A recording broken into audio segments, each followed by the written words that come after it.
আসসালামু আলাইকুম। সংবাদে আপনাদের সবাইকে স্বাগত। সংবাদ শিরোনাম। পূজার ছুটিতে সরগরম কক্সবাজার, রাঙ্গামাটির পর্যটন স্পট, হোটেল, মোটেল, কটেজ পরিপূর্ণ সবই। দর্শনার্থীদের নিরাপত্তায় টহল বৃদ্ধি। জুলাই অভ্যুত্থানে শহীদের নাম ব্যবহার করে আদালতে ভুয়া মামলা, ভুলে ভরা তথ্যে 250 জন আসামি। তদন্ত প্রতিবেদন জমা দিয়েছে পুলিশ।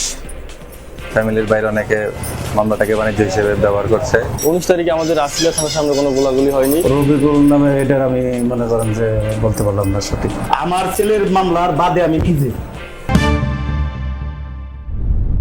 ভরা মৌসুমেও দেখা মিলছে না বড় ইলিশের। জেলেদের জালেও কালে ভাদ্রে ধরা পড়ে রূপালীর ঝিলিক।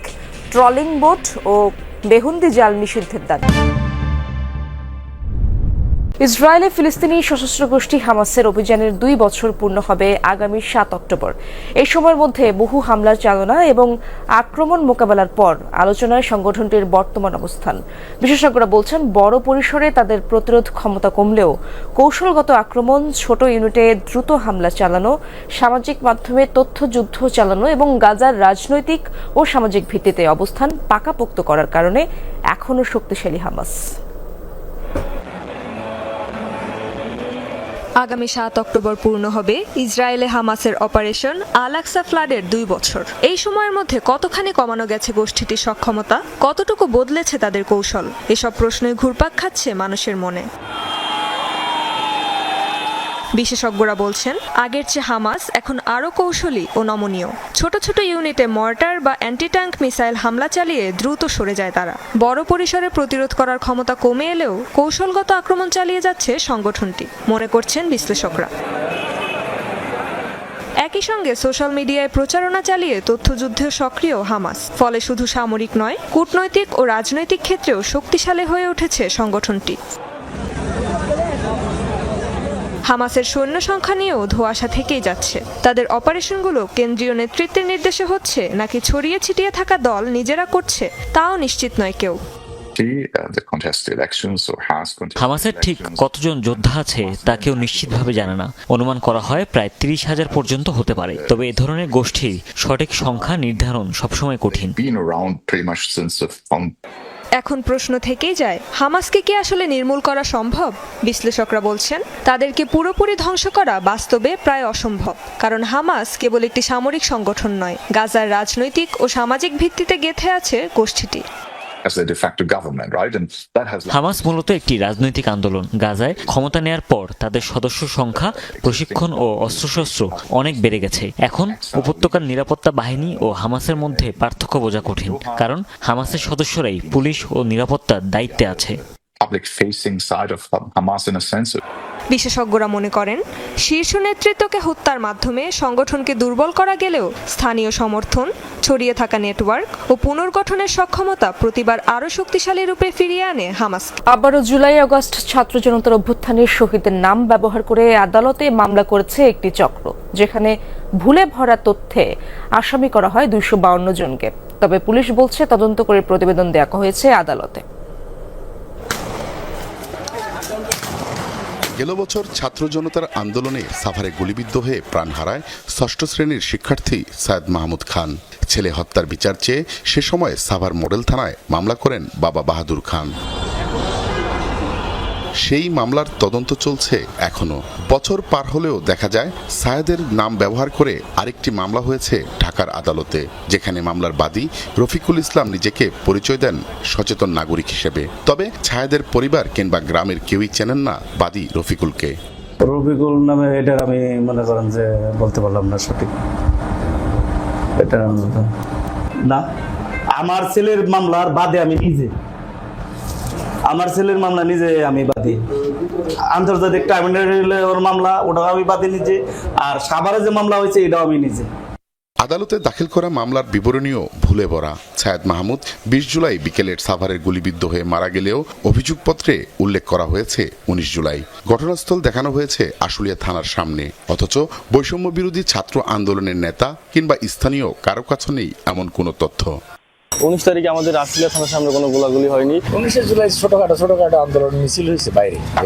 কোনো মৃত্যুর ঘটনা ঘটছে? ফ্যামিলির বাইরে অনেকে মামলাটাকে বাণিজ্য হিসেবে ব্যবহার করছে। একজনের মামলা আরেকজন দিচ্ছে, মিথ্যা মামলা দিচ্ছে। তবে পুলিশ বলছে আদালতের নির্দেশে একটি প্রতিবেদন দেওয়া হয়েছে। 19 তারিখে তারা অভিযোগ দিয়েছে, কিন্তু আসলে এই অভিযোগের ঘটনা তো সাভার থানায়, আমার থানায় নয়। এই জন্য আমি ওইভাবে অভিযোগটা তদন্ত করে পাইনি।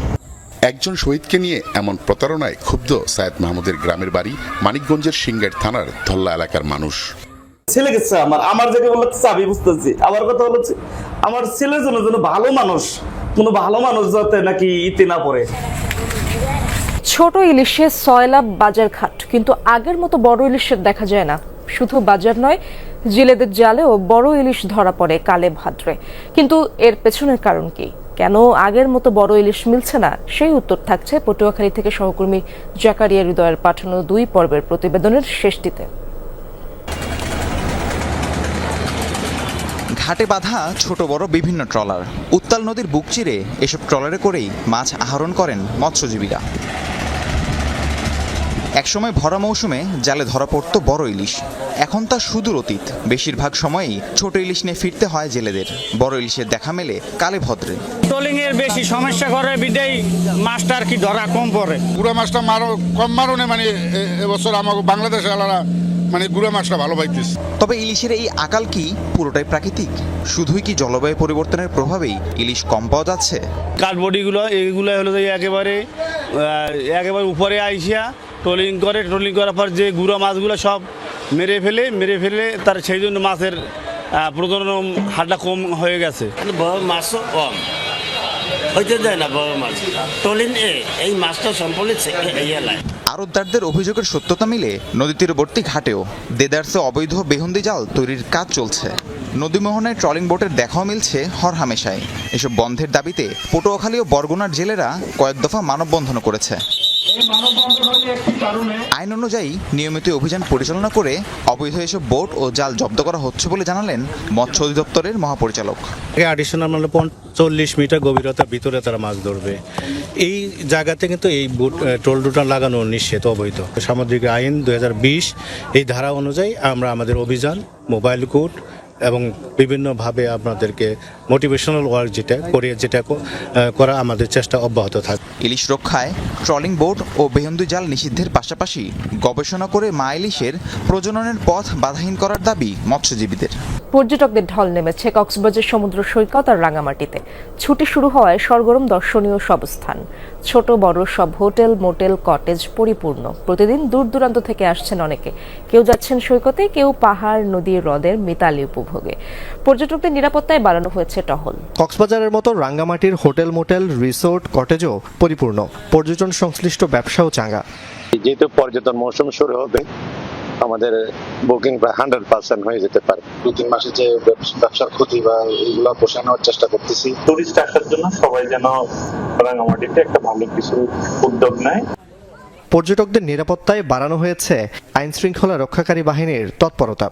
জেলা পুলিশ, অন্যান্য দেশের পুলিশ ইউনিট আছে, নৌ পুলিশ সহ আমাদের র্যাপিড অ্যাকশন ব্যাটালিয়ন আছে, সেনাবাহিনী আছে, জেলা প্রশাসন আছে।